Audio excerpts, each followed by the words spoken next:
we are. The first episode of this. First episode of Cigars and Cars.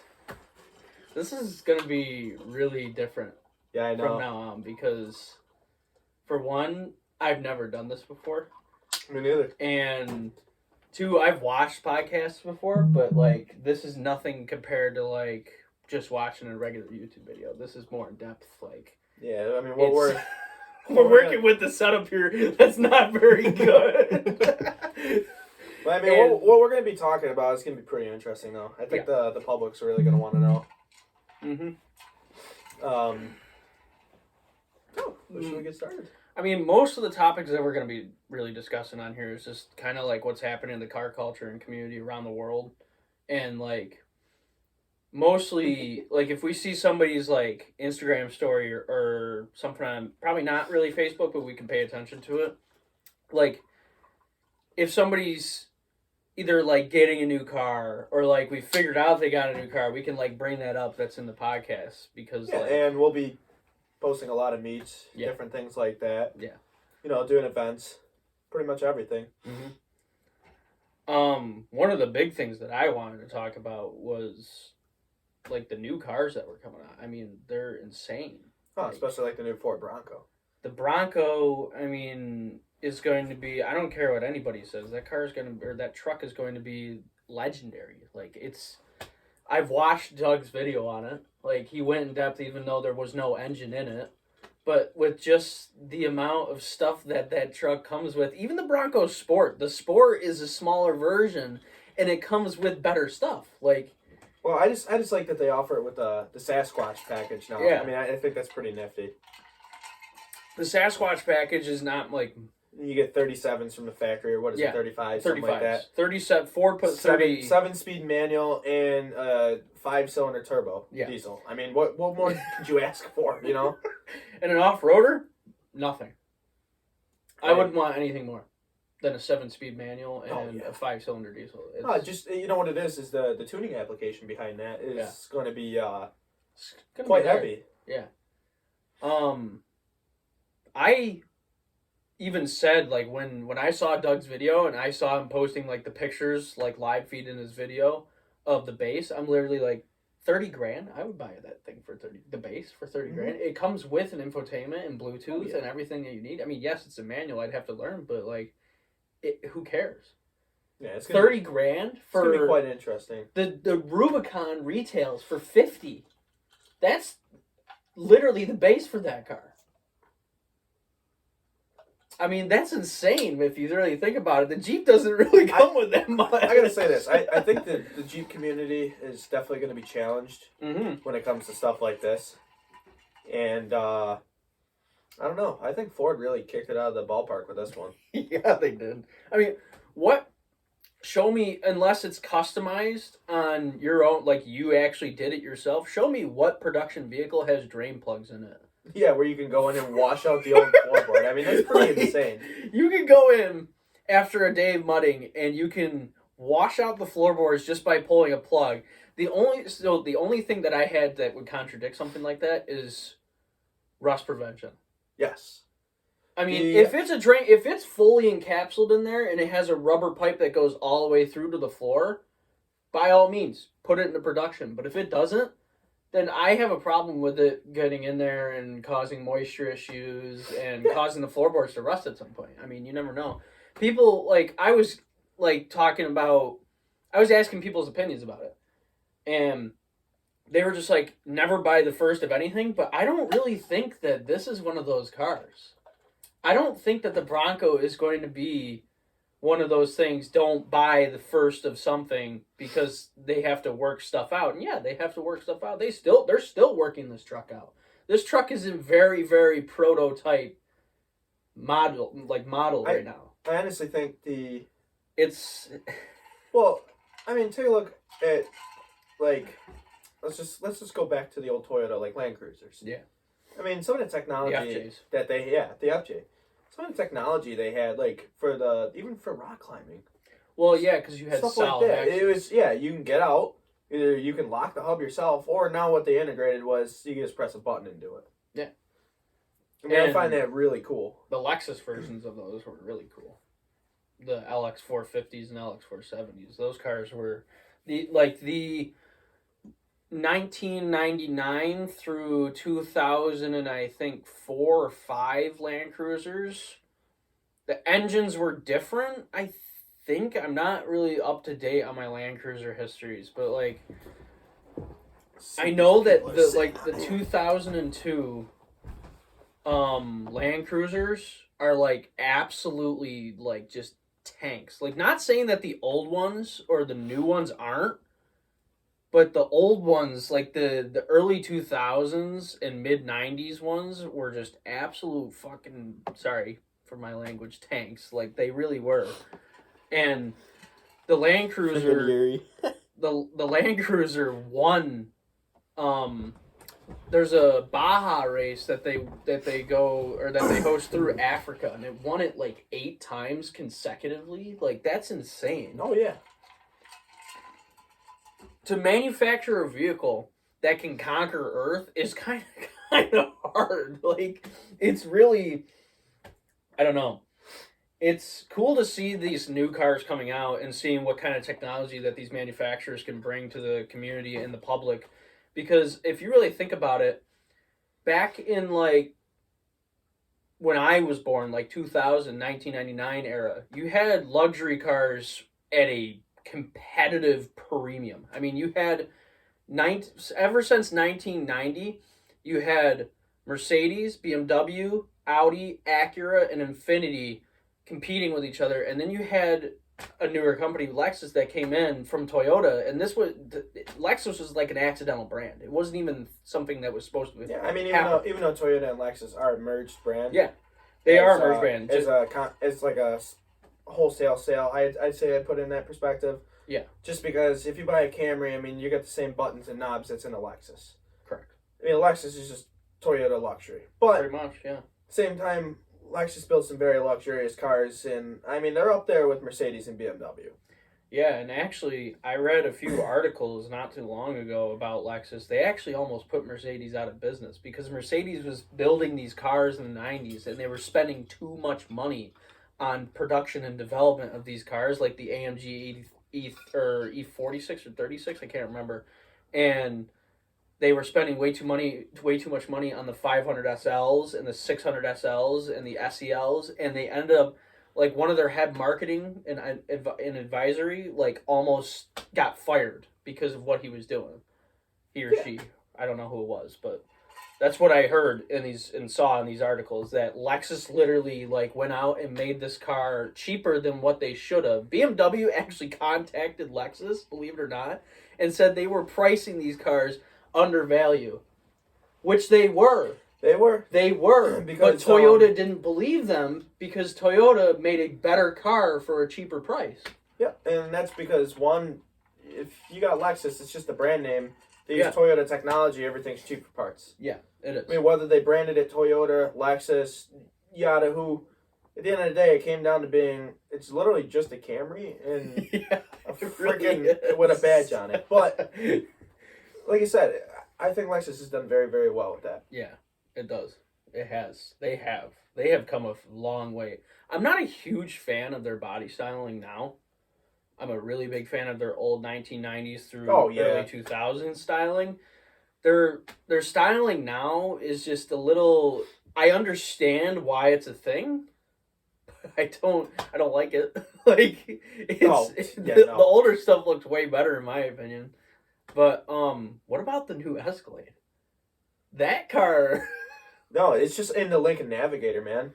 Big freaking. Oh my goodness, the SUVs are almost like a truck. Battery's running low on the old PC, okay. Huh? Yeah. Not sure. Let's see what else these peeps are saying. What else? Yeah, we also have an Instagram live up right now, so if you guys the grills are now wacky. And I gotta say, the LFA is a gorgeous car, especially with the naturally aspirated V10. The LFA is probably 100%. One of my favorite cars of all time, supercar-wise. I would consider the LFA to be a supercar. I'd say so, yeah.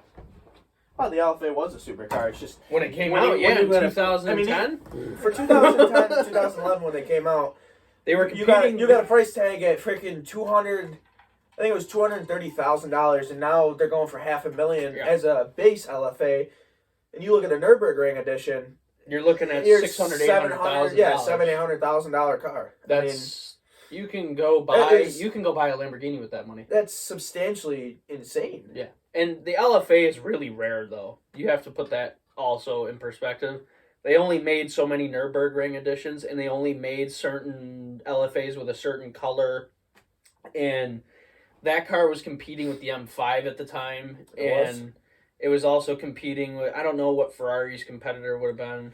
I think what they did with a lot of the technology base in the LFA was the Aventador in 2010, or is that the Mercy?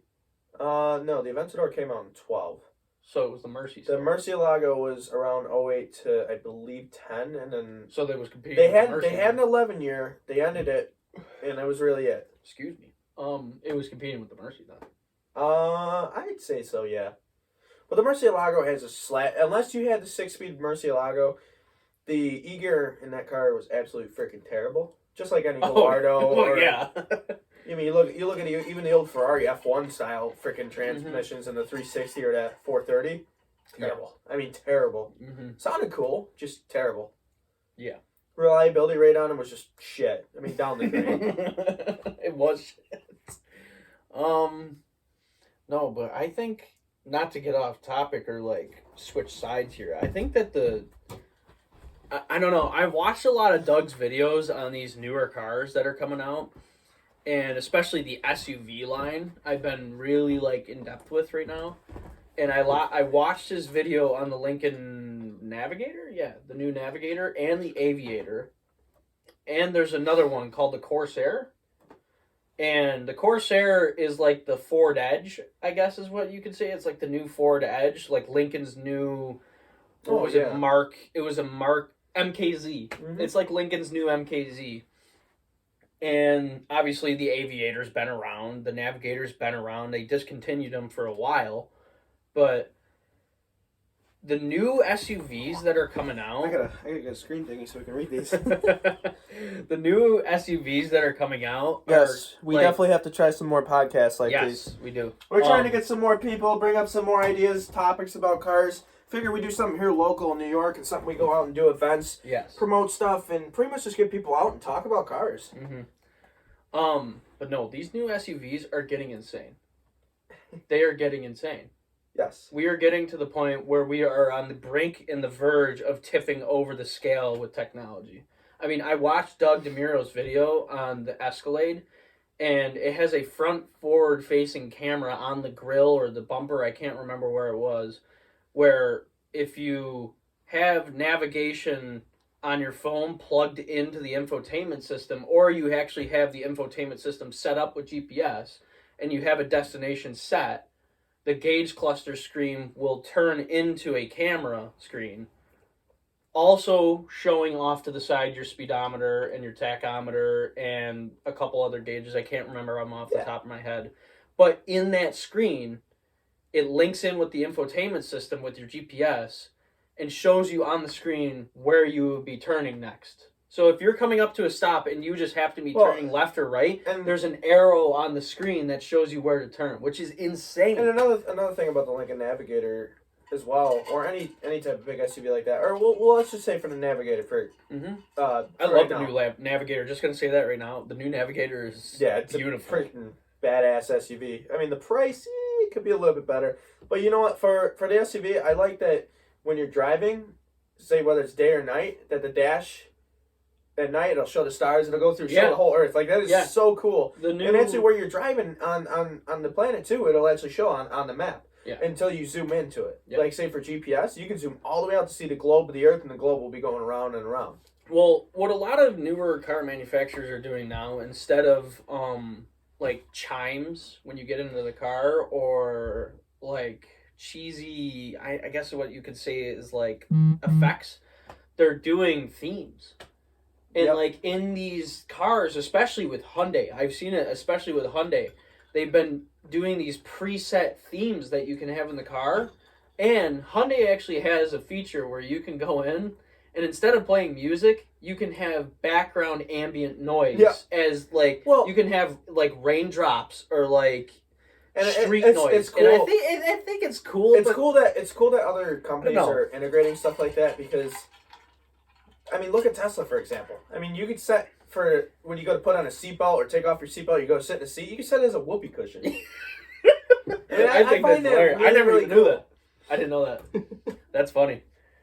I don't know. It's I don't know. These cars are getting to the point where it's kind of hard to keep track of what the hell's going on with them, like day-to-day basis. Like it's changing every day. The problem is well, not the problem as an advantage to it's us. It's not a problem as a consumer. The technology is just so great in some of these freaking cars that, I mean, it's hard to keep track. Yeah, you could barely keep up to date with what the hell is going on sometimes. I mean, companies like Snap-on and Mac and Matco, their scanners have to be up to date for everything. Yeah, and that's one thing as being an auto mechanic myself that, you know, look at stuff like that. I mean, my scanner only goes up to 2020, and I mean some of the 2021 cars, and you know, it's stuff like that. It's pretty crazy. I mean, and the manufacturers don't care. They're gonna release actually it's gonna get to the point where you go to connect a Snap-on scan tool, say it's an Ethos or a Versa Pro, and the scanner's actually going to become weak compared to the car because sooner or later the car's actually going to have an onboard built-in system where you could probably just scan it without doing OBD2. There's actually going to be something, and this is what a lot of you guys may not know, there's something called OBD3 that's actually going to come back out. It was something they created back in 2008, and it was very, very not talked about. And I have no idea what you're talking about. I know what OBD2 is. Pretty much OBD3 is going to be the more modernized stuff, and it's if you actually look at the 2020 M5, or I'm just saying that as an example, or you look at any 2020 car or 2021 car, actually in those cars now, if you say you do catless downpipe as performance, as soon as the car knows that check engine light came on, it already knows it's been tampered with, and it saves it in the system in the car. So it really that's cool though. It is, but you know that's really important. That's the thing, yeah. And if say your motor blows up, like we were actually talking about this earlier in the year with a few buddies at a park. You know, we all met up, had a car thing going on, and everybody has 2020 M5, and we were all talking about it. He's like, yeah, you know, he was saying that if you tamper with the downpipes, the engine light comes on, or the exhaust in general, right? No, just the downpipe. Say the motor blows up, you try to go under factory warranty. All they gotta do is plug in. Oh shit, you tampered with the exhaust. There you go. There's a reason why they'll blame it, and they won't even cover you under a warranty. That's the one thing that you can get screwed with, but there's going to be something.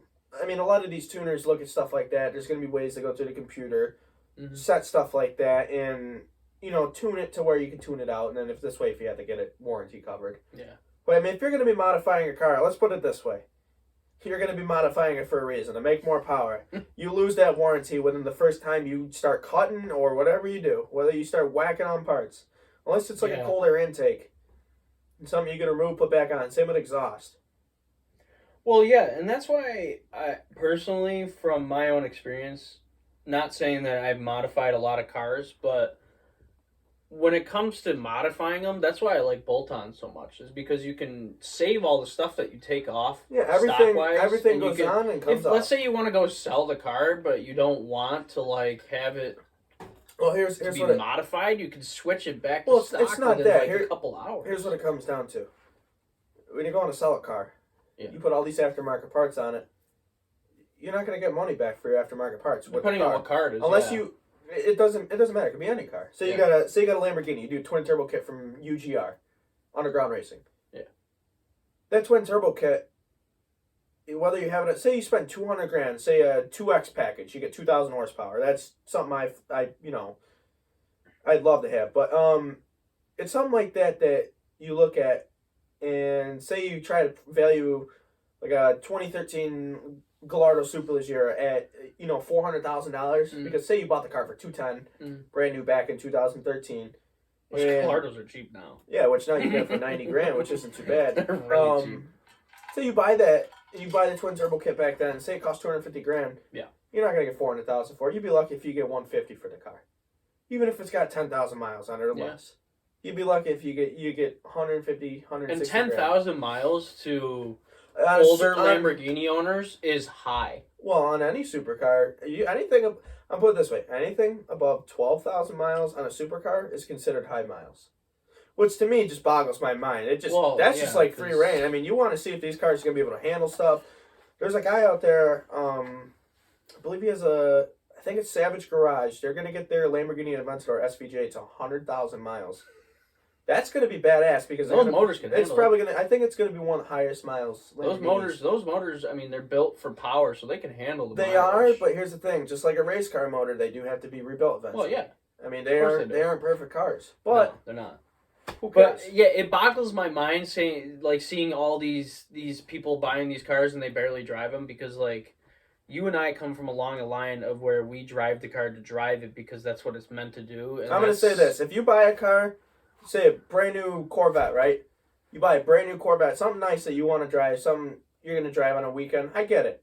Yeah. But if it's something that it's only a weekend car, and then like say you have summer all year round, and then you put it away for 6 months because you feel like you put too many miles on it. Say you only put like, I don't know, 4,000 miles on it in a year. Mm-hmm. That's not driving the car. That's not enjoying it. It's just like these people that buy these brand new M cars, then they let them sit. Why would you let them sit? That means you're only putting a couple hundred miles on it. Drive the car, enjoy it for what it is, and use what the car is meant for. Yeah. Don't sit there and drive slow. I mean, unless you're some old, like 7-year-old person that's looking just to have a nice cruiser, then yeah, I understand. But to me, it's like, why? Like we had a guy come in today with you guys probably seen it on my Instagram story.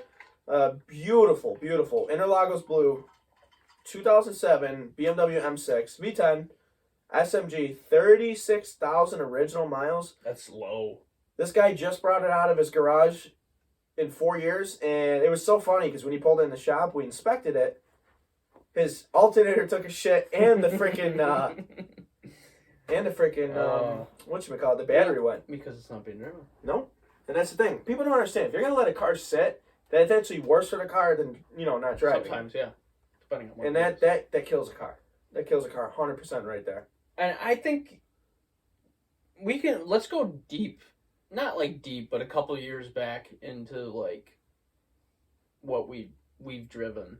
Like, it boggles my mind seeing these cars with low miles on them because, like, I used to have...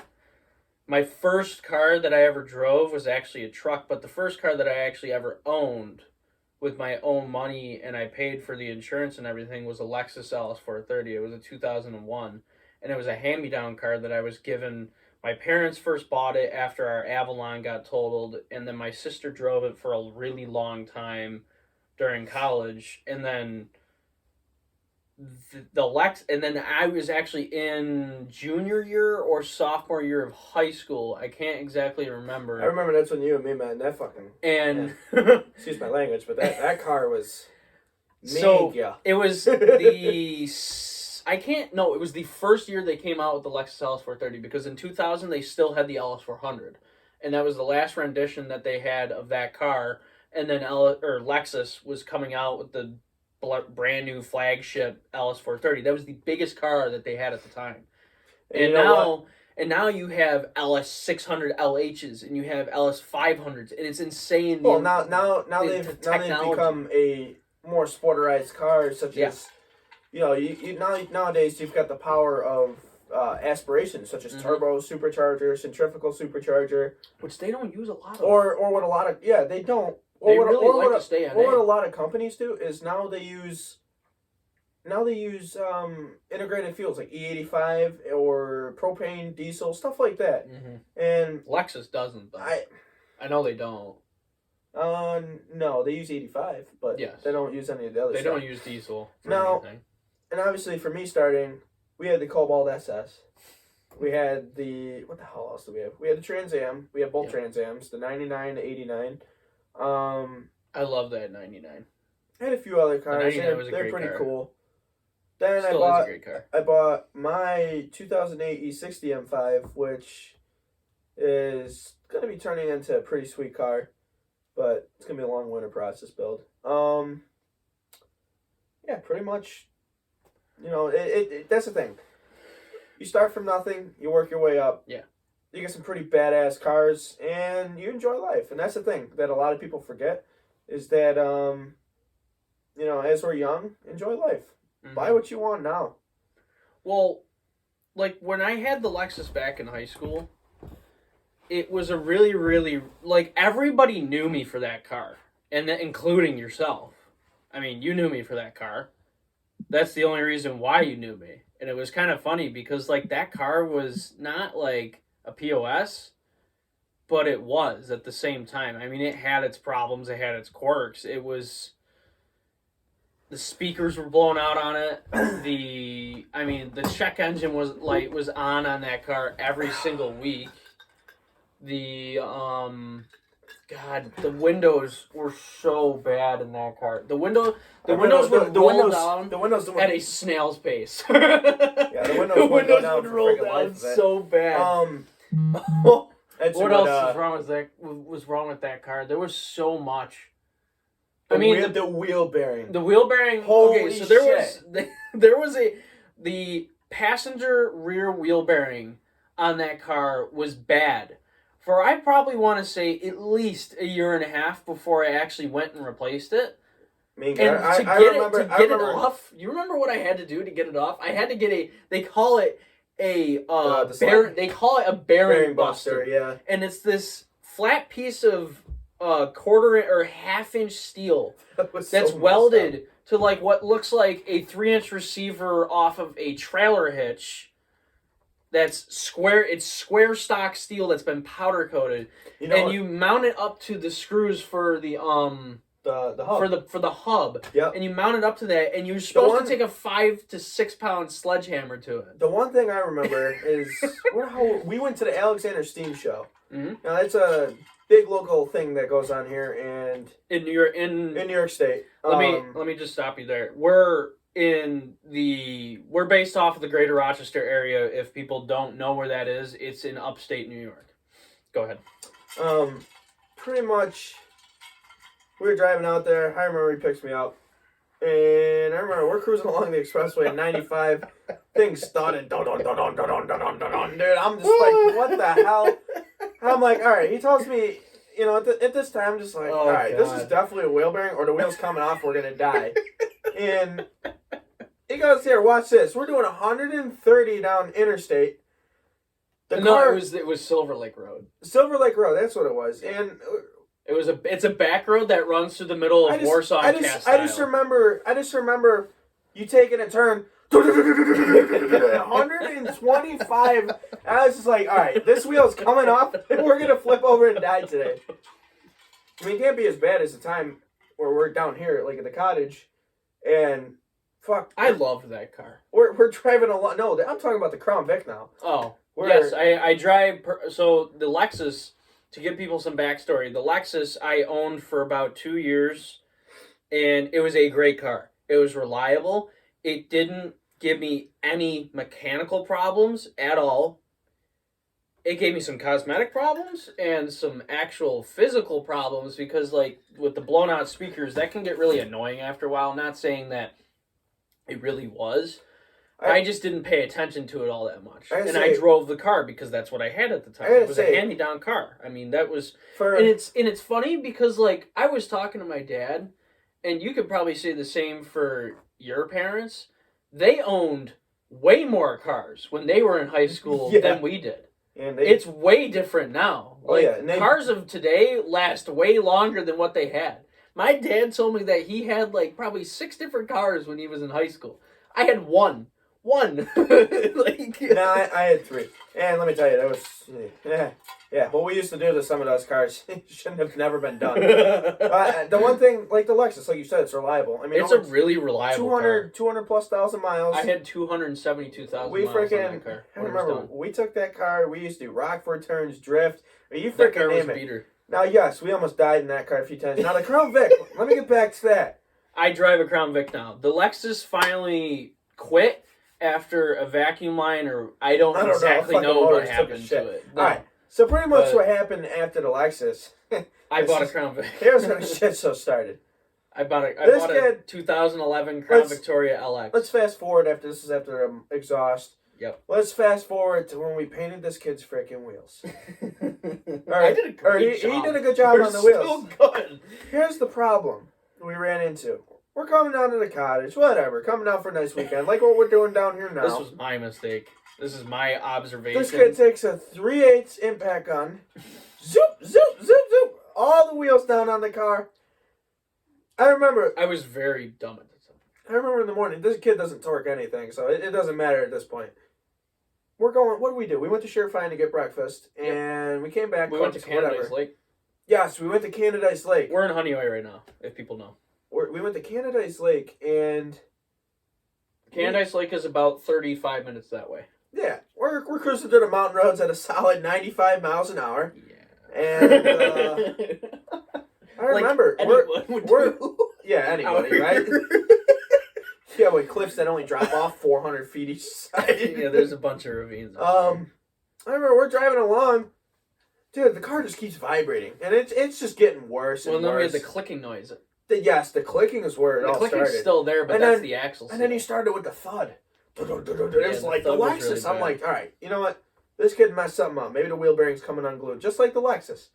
Oh, we get back to the cottage just as after, I don't know, like 12 o'clock. Close to that, yeah. We're cooking, and I'm just thinking to myself, I'm like, all right, something's definitely wrong with that car. Yeah, me thinking nothing of it. After we're getting ready to leave, pack up, leave the cottage. Oh, yeah. We're driving out of there. I'm in my Trans Am at this time, and I'm driving behind him. I just looked, and the wheel is going like this. It's just back and forth, back. I'm just like, it's not really a laughing matter. I'm just laughing just because of what happened and how it happened. And it's really not a laughing matter. I Torque told, your wheels. I rolled down the window. Torque your wheels. I rolled down the window now on the Trans Am, slow as shit. So I'm sitting there trying to stick my head out the window, scream at him, telling him to stop.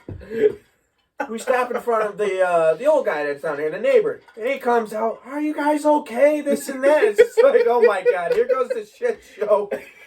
And the wheel ended up not really being there, and I lost a few lugs, actually. Yeah, I lost a lug, actually. We lost 2 whole lugs. So remember, we did 2 studs. 1 stud completely broke. Yes. And at the time, which is repaired now. I'm okay. What the hell did we do to it?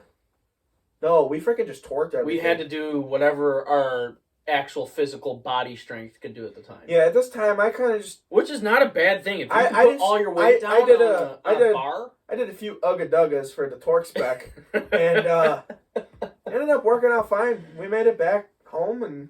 Yeah.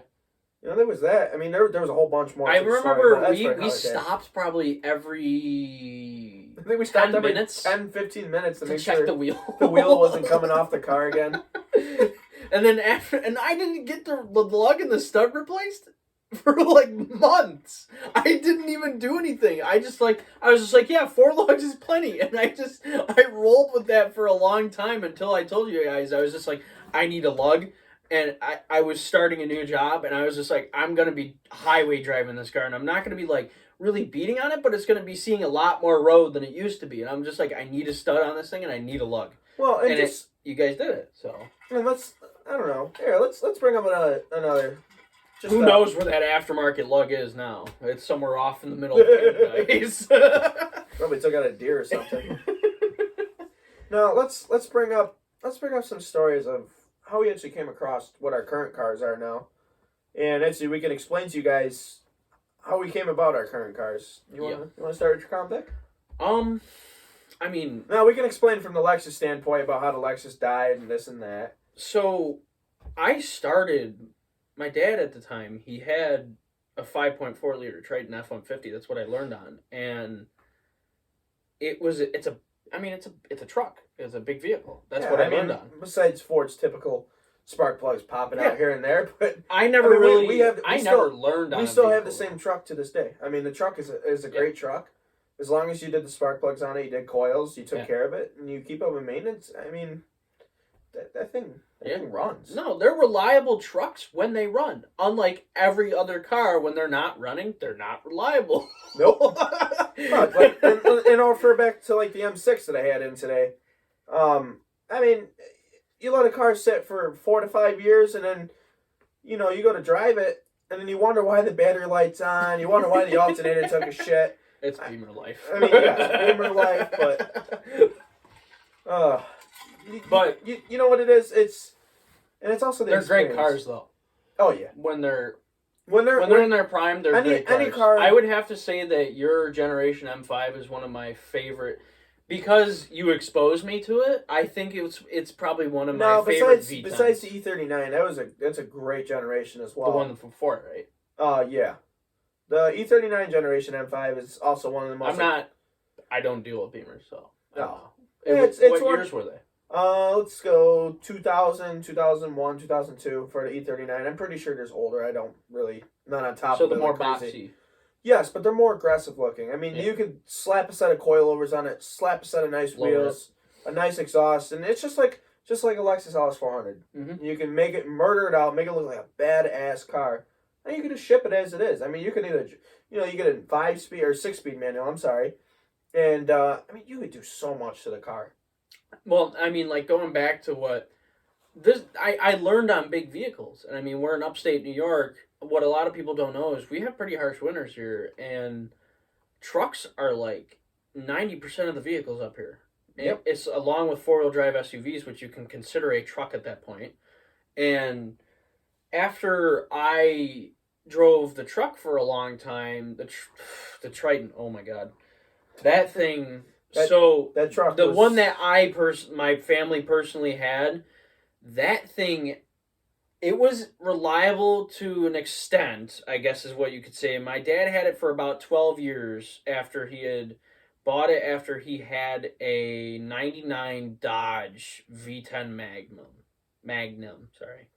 And the maroon Triton that he had was a good truck. It was just a pain to work on, like every other Triton. There was just a bad design. And after that truck, he had bought a Silverado. I had finally convinced him to go Chevy because I was getting into cars. That was when I was actually starting to like really develop my brain into cars and to really get into it. I think what it was also is, I mean, yes, you guys got out of that truck, and then what did you guys have? The Silverado? We had a 2013 Silverado 1500. You guys got into the Silverado. Truck. I don't think it was that. I don't think the year you guys got that truck, I met you, maybe? Yeah. Or yes, that was the year I met you. Yep, that was through school. And I remember you and me, we had a Trans Am. I wish he still had that truck because I think that was probably the best generation of Silverados ever made, except for the OBSs, was 2008 or 2007 through 2013. That was some of the best. They're really basic. But that's Chevy. That's GM. GM is basic. GM's been basic for years. Well, I mean, you look at a freaking like a 2012 Camaro, or even they're still basic up to 15. You look at a Dash, and it's just like the car looks cool from outside. You get in, you're just like, wow. You're like, I paid almost $30,000. Where the hell is the rest of the car? Yeah. I mean, I learned on big vehicles. The Lexus was a 5,400-pound 4-door sedan with me in it, curb weight. Not trying to shame myself. I'm not going there. But it's they're tanks, and I learned on a truck, and that was what I was used to. I was used to being in a vehicle that surrounded me with giant plastic shrouds, and just not saying that I didn't have any really care for what happened if I were to get in an accident, but I knew I was going to be okay. And I actually did. That Lexus had been in like 3 accidents prior to my driving with it, the time that I had owned it. I remember my mom actually got into a head-on collision locally here in the middle of winter with a Honda Odyssey van. And it's amazing the technology that Lexus had came out with this car, because it was a 50-mile-an-hour crash. Both people were going, I can't remember the exact speeds, but like it was a 50-mile-an-hour crash in the middle of winter. And my mom and this car collided head on. And the Lexus, the way that it was built, underneath the bumper, I actually looked at this not too long after that crash had happened.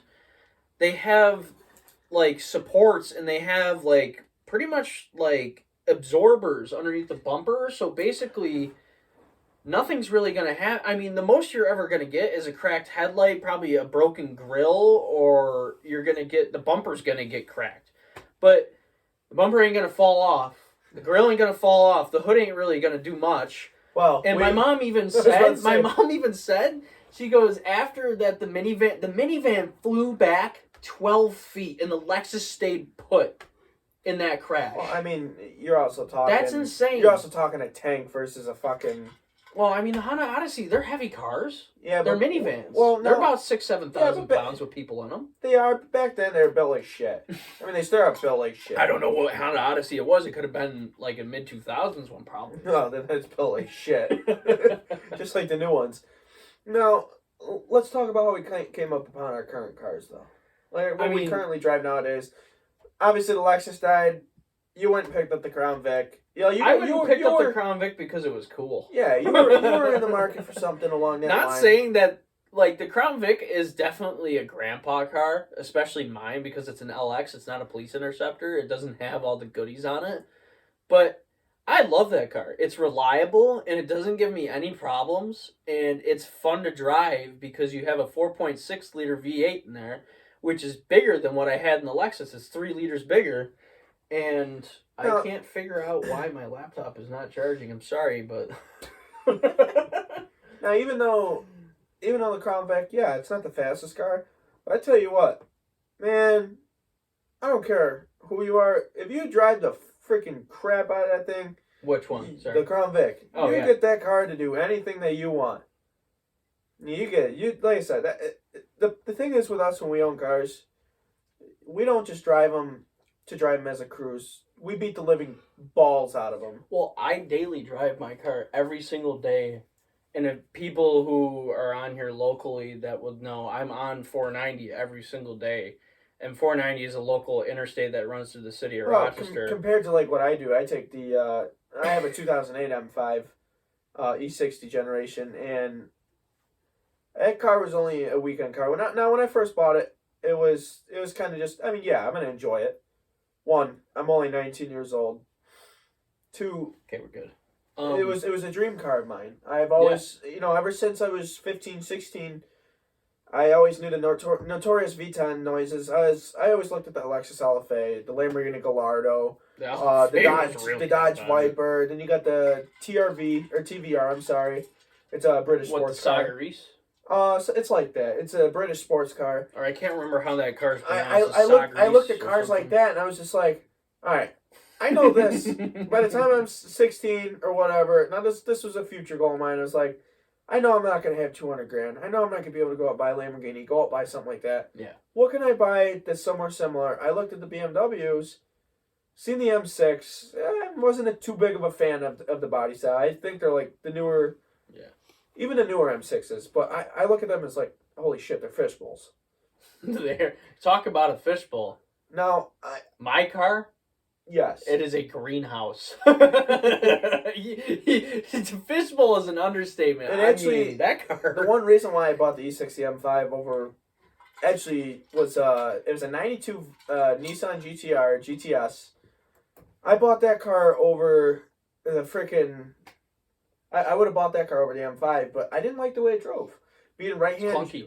It was... Oh, not only that, but being right-hand drive... Oh, it was right-hand drive. I just shifting with the left was not happening. I did not like the way that car drove. I didn't know it was right-hand drive. I didn't like it just... driving down the road and being on the right side, you're freaking hugging the right corner. You're driving on the side of the road. You're driving like USPS at that point. And I'm glad I didn't pick something like that, and I ended up going with the E60 M5 because, one, the E60 M5, now, do I wish I would have got it in a 6-speed manual? Yes. Do I like the SMG? Yes, because, one, the shifts are unforgiving. It's freaking brutal. I don't care what anybody says. Until you drive an E60 M5, there's no other car that shifts as hard. Unless you're freaking money shifting in manual and you slam it in gear by accident. I mean, it feels like a freight train hitting a wall. When I first took when you first took me I remember I picked you up the day I brought it back from Maryland. And I was sitting in the passenger seat, and you finally gave it some oomph on I don't remember what, I think we were on 531 or something. No, we were on I don't remember what it was. Oh, we're on 490. And I finally felt the shifts because before then we were just doing regular street. Yeah, we were cruising, and then I showed you. Anything. I showed you a non-M mode.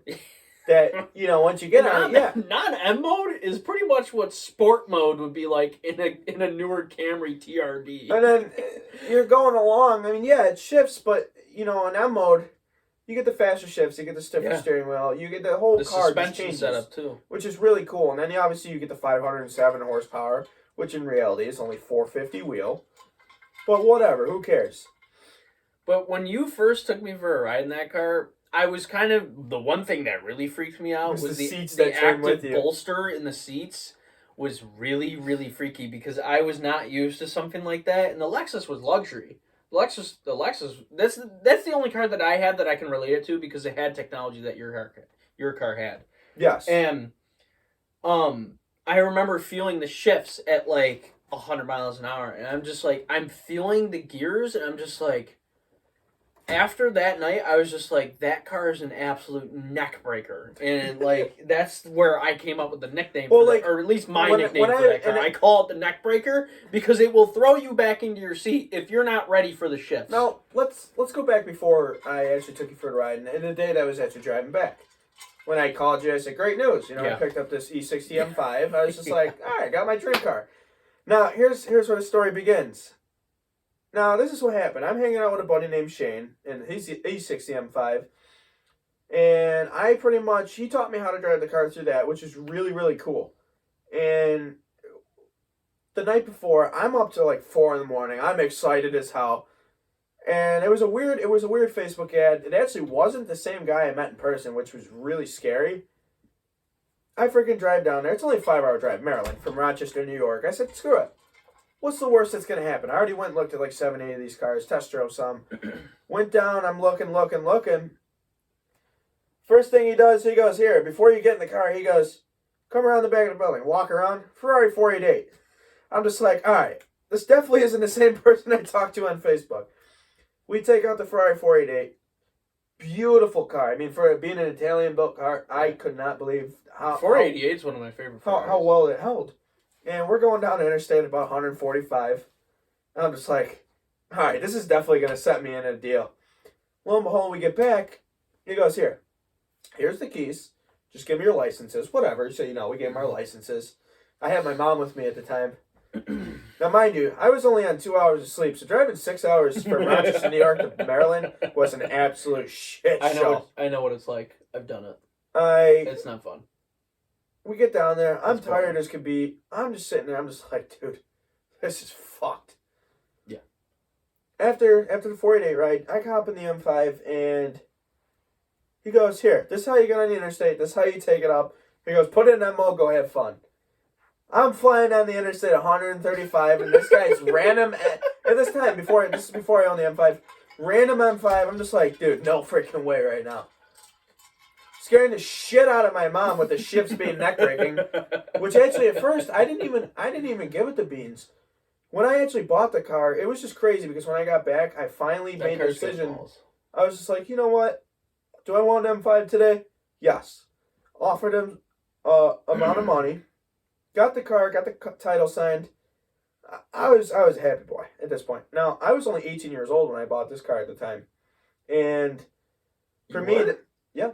Remember the M5? Yep, I bought that car in May 24th. I don't pay attention to that stuff. And crazy enough, I had no idea. I picked up the car. I remember we're driving back. My mom's in the minivan. We're on the interstate. Now we hit the this is about an hour up from Harrisburg. We hit the Pennsylvania Turnpike. You were on 15, weren't you? Yes, this was the mistake for my mom. I told her, I said, listen, I'm going to learn how to drive the car in 6 hours, driving home to New York. And as soon as I got on that turnpike, it was open road, my eyes, glowing as could be. I'm freaking pushing the car. I look down, I'm doing 150, 160, 175. That's the fastest I've ever been in my life. In a car that I've only owned for, let's see, maybe an hour and a half. And I shit bricks. I was just like, there's no way this is real. I was like, for a family sedan, now I call it a family sedan because it's a 4-door. It's a sedan. For a car It's to a be able, super saloon at that point. yes, that's what they call That's it. what they call it. For a car that could do 200 miles an hour from the factory was freaking scary. I mean, it blew my mind. Now, yes, have I pushed the car to 200? Maybe. Yeah, We're not obligated to say how fast we go. Now, the basic things that you really only need for that car. Now, when I got back to New York, like I said, I fell in love with it. And to this day, I still won't get rid of the car, regardless of what happens to it. I don't blame you. And now it's actually being built. Mm-hmm. You know, I mean, it's going to go through a long phase. I don't know when the car will be back. But you guys stay tuned for that. It'll eventually be out when it's out. I mean, I'm not a millionaire. It's going to take me forever. I'm only 19. I don't really, make crazy amounts of money, but the car's going to be a lot different when it comes back. I'm just going to say that. Mm-hmm. And it's gonna be a fun ride, and I'm glad to share it with the car community that we have here locally in Rochester. Yeah. And in Buffalo and stuff like that.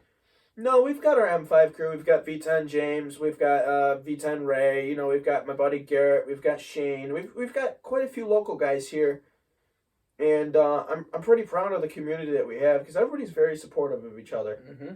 No matter what, and that's like it's a big warm welcoming to me. They are, yeah. And I love everybody because they, everybody supports each other. Everybody has the same passion. Everybody's got a fun time. Just like everybody that I've met through even owning the BMW, I've gotten some of my best friends, and it's absolutely amazing. Yeah, it is. I couldn't really say the same for my car because a Crown Vic is a Crown Vic. They made millions of these cars, and a lot of them went to the law enforcement. And my car's a daily. Your Beamer wasn't really considered a daily, I guess is what you can say. You daily drove the car for a little while. I'm gonna have a guest here in a second. But my car is true. Your cousin said hi. Who? Your cousin said hi. Who? Yama boy. Oh, Yamaha and Ben. Yeah. Hi Ben. How are you? Holy shit! That camera view got pretty wild. No, I don't know if it's gonna load, Ange. Well, yeah, if she comes on here, introduce her because it'll be kind of awkward for what we've got. And actually, our actual she could be our first guest about the BMW M3 that she has. Uh-oh. I don't think it's working. You gotta love Boonville hotspot Wi-Fi. Gotta love being out in the freaking boondocks, May I introduce our cameraman, quote unquote, Zachary. There's my hand. Mr. Thumb. Hello. He is operating. He is in the background right now. We don't have a microphone set up for him just because we're running off. Not really a budget setup, I would say, but a setup that I didn't want to spend a lot of money. Setup, I yeah, guess beginner setup. Yeah, for a beginner setup, And we're eventually going to invest in some more stuff. And yes, there will be different backgrounds. Like sometimes, and sooner or later, I'm gonna get a place to do this because it's gonna become a thing that's normal. Well, not only that, one of these times. Oh, sorry, Ange. I'll try that video thing again. I don't know. It's freaking like I said, we're in the boondocks. This is only gonna be 2 hours, by the way, too. We're running. I'm running my audio software right now, and it says we're at 53 minutes or something like that. And now you guys may be wondering why we call this thing Cigars and Cars. It's just something catchy. It's really... I came up with the name a while ago, and I was wanting to do a podcast at the time, and I never got to it, and I was just finally like, all right, I've got the money, and I've got the knowledge, and I'm like, we have the content. We have endless content. Have plenty of content. That's nothing to worry about. All I needed was some type of computer to run software and stuff, and I had a laptop sitting around that I got that's been around What's actually for a while. What's actually really cool is like the car community. I mean, you got all these people with different stories, different things about life. And we can have guests come on, And even on like another computer screen. We don't even have to be in person. Even it would be better if we were in person. I mean, even for the Instagram Live.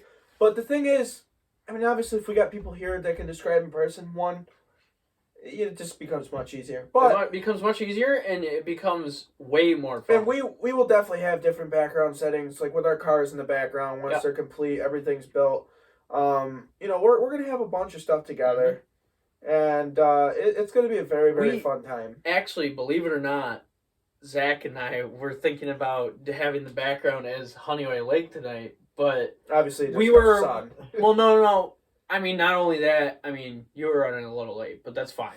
I don't care. We've got a good setup behind us. It's fine. We have enough light and everything. But Yeah, I mean, we're gonna. I think the background for the lake should definitely be a future thing. I think that'd be really cool because people that don't live here get to see something like that. I think that'd be really cool. But we would have had to run a 60-foot extension cord for the laptop. I mean, yes, we're gonna have different backgrounds. Definitely at not car meets, but we'll probably do a parking lot event where we get some car enthusiasts together to describe their story, describe their side, Oh, of and course. just pretty much explain how they came about what they came about. And Yeah. I'm not just talking about European cars. We're gonna literally do everything from trucks to snowmobiles to even who cares? Stories We'll do about farm how equipment. I don't care. Stories about how people came about cars. I mean, everybody Whether- who is into cars. Yeah. I'm gonna stop you. Everybody who is into cars has that one story about how they got into cars. Yeah, And I it's- have it's- mine, and it's- you have yours. Yeah, either how you got in the cars or how. Let me put it this way. I could tell mine. We could tell them on this would be a great first episode if we I were to think tell we them. should save it for the second. You think so? Keep it something interesting. I'm gonna say this for anybody that has been into cars for a while now, and you thoroughly enjoy it. If it's something that you guys want to talk about, PM me. Yeah, PM us. PM us. PM him or I. You can find me on Instagram at either cigars and car or cigars underscores and cars, or you can find me at my actual main account on Instagram. It's at ChefyBoy051, or no, it's just at ChefyBoy. Yep. And you can find me on